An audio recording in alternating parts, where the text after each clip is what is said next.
Hello, hello. My name is Sebastian, and this is a video I'm making as a follow-up video to the last video I made.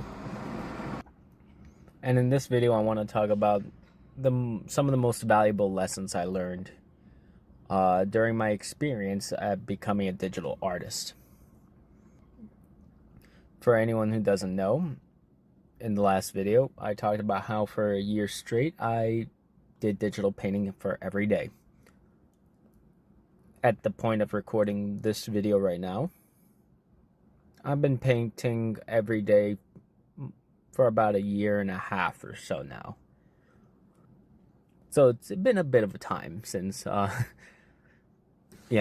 since I last updated anyone on what was happening. Anyway, in this video, I wanted to talk about, again, some of the most valuable lessons I learned. Most of it's going to be on the lessons of mentality and state of mind and mental practice, while I'll try to cover some technical aspects of what I learned as well. Now, to get right into it, let's talk about probably one of the ones I learned the earliest and most impactful, in my opinion, is the topic of confidence. To go at making each of the pieces with confidence is going to be much better than any piece going to any piece without any confidence. And when I say have confidence, I mean to have confidence in everything that you do in it. So make each line with the confidence that you know what you're doing and that you're going to get the results that you want. To provide an example, when I first started, I used to have a very sketchy behavior, and all my line works was pretty chicken scratchy. By looking at a piece with a lot of chicken scratch, you can recognize that the artists themselves did not have a lot of confidence while making it, and that can read off the painting, right? Lines look messy, very noisy, it's very distracting and doesn't look professional. Versus when you come at it with confidence and you can make sketch lines, line art with confidence in a single stroke that will generally convey more of the image of what you wanted. Now, the problem with that is that early on, you're not going to have the confidence in order to be able to make those perfect lines off the bat. But the thing is, even if you know that you can't technically make the professional lines, I encourage you to try anyway. Essentially, fake the idea that you're a really good artist and make high quality lines and force yourself to do it in a way that you think a professional would. And that will help you to develop the skill set in order to make it, make in a sense of making it professional and developing that confidence over time. And that doesn't just have to be for line art either. It could go into your colors, composition, anatomy. The more time you spend on editing, fixing these little mistakes that you make, the more it reads into the painting that it's like things are starting to look a little bit, a little bit watered down, a little bit worked through, sometimes muddy. Doesn't always have to be the case that way, but if you're a beginner, it's going to happen more often. All right, next piece of advice from personal experience that I learned, next tip. Know when to put the pencil, pen, paintbrush, whatever down, and just move on to something else. Sometimes people get caught up in making these pieces, spending 5, 10, 20 hours working on one piece, when you'd probably learn and develop more by just simply moving on to another one and trying something else.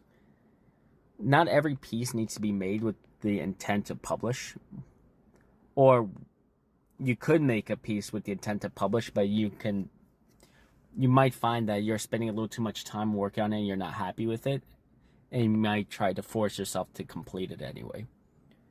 And I've ran into that problem several times where it's like I would be making pieces that should last 2, 3, 4, maybe 5 hours.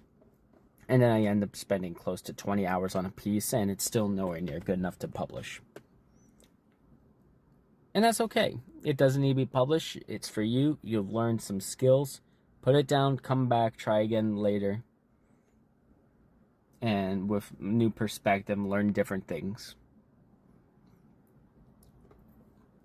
Lately, actually, I've been working on some pieces that I've started a few months ago. I would start the piece, didn't like how it was coming out, put it down. I came back to it recently and started working on it, and it's a completed piece, and I'm happy with it now. So sometimes it takes time, and just put it down, move on. Now, last piece on mental advice practice. Very important one. This one is to try to put yourself out of your comfort zone. Now, a lot of people get caught up into like their style and doing things repeatedly that they're very comfortable with doing. Like if you're comfortable with making character art, people tend to make a lot of characters in similar poses they've done before, similar clothing, similar facial expressions, and not try to develop too much beyond that. And while it will get you to be much better at working at that specific instance all the time, you'll find that you begin to lack skills in other areas. And you're not developing very well overall. I mean, you can learn that way and develop some skills that will translate into other things, definitely. But what I found was putting yourself outside your comfort zone and trying to do things differently. So say for instance, I do a lot of character art. When I started learning how to do landscape art, doing backgrounds, over time I noticed that my character art was improving. It's probably gonna have to talk about that separately, another video or something, to go in through all the details, but you can get the idea that working with different objects and shapes can sometimes help to mold your own characters and be able to put characters into spaces that fit them better and make generally better compositions. I'm going to piggyback that off of and going into basically don't ignore things that you might struggle with. Now, again, for me, that was backgrounds. I struggled, and I still do struggle with making my backgrounds. I think they're a weak point in my pieces. But engaging and working on the thing that you know the least about and bringing that up will develop you the most in the long run. That's from general experience from me. So right now, to talk about some technical skills, let me try to bring in like one technical skill that I learned.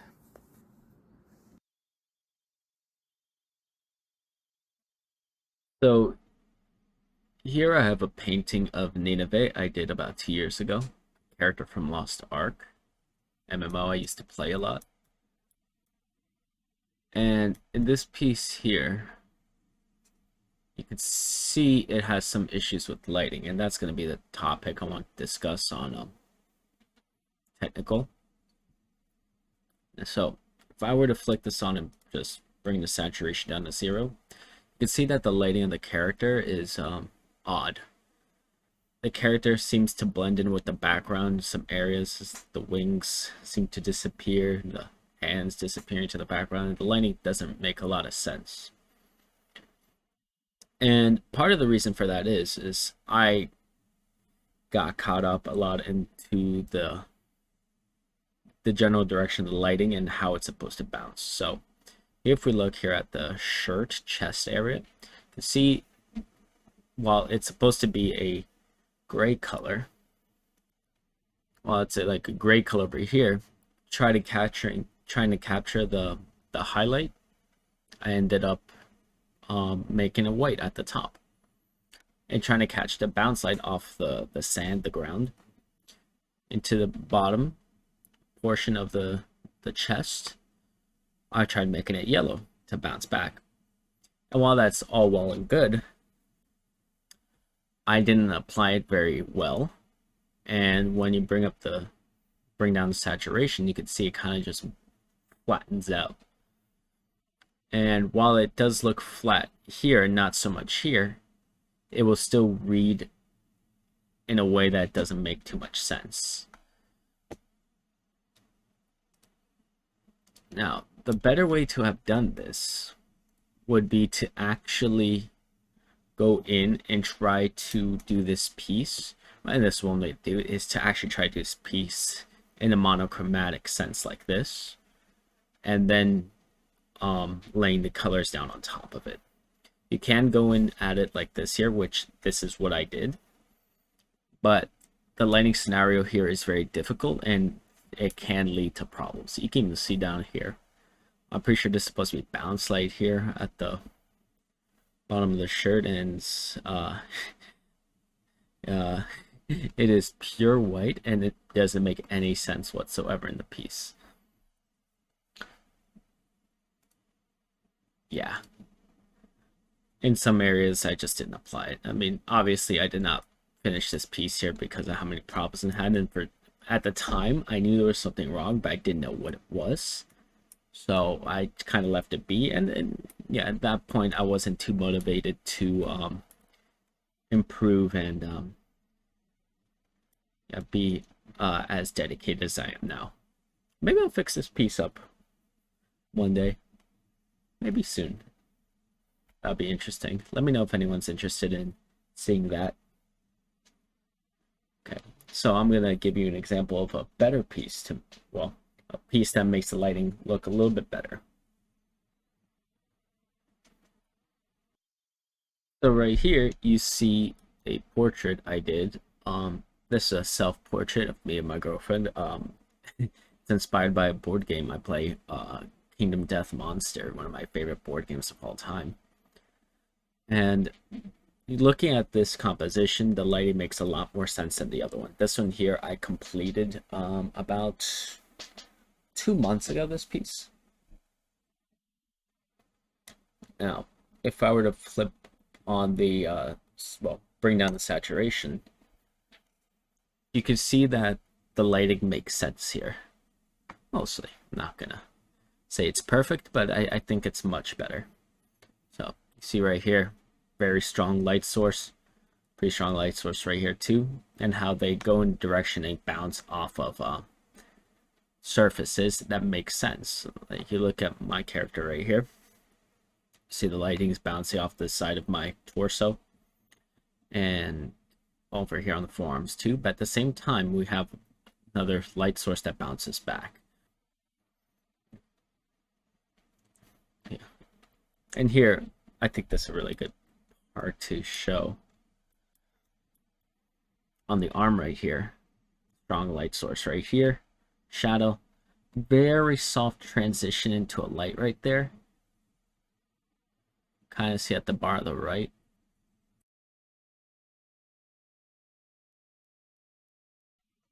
Effectively hitting these light sources can make a piece look way more three-dimensional when you do it right. Getting it wrong will make sometimes things look less 3D, more flat. Just because your brain can't interpret the idea of something not making sense fundamentally, your brain will start to reject and process as something abstract. So make sure you hit it correctly. Again, the lighting correctly will make a big difference. So yeah, thank you very much for watching the video. If you're wondering about the piece I was making earlier, that's a character from my D&D campaign of one of my players' characters. Thank you all for watching. Let me know if you guys like to see anything, maybe a video on me fixing up old pieces I made. I think I might do that. And I'll catch you guys next time. Bye now.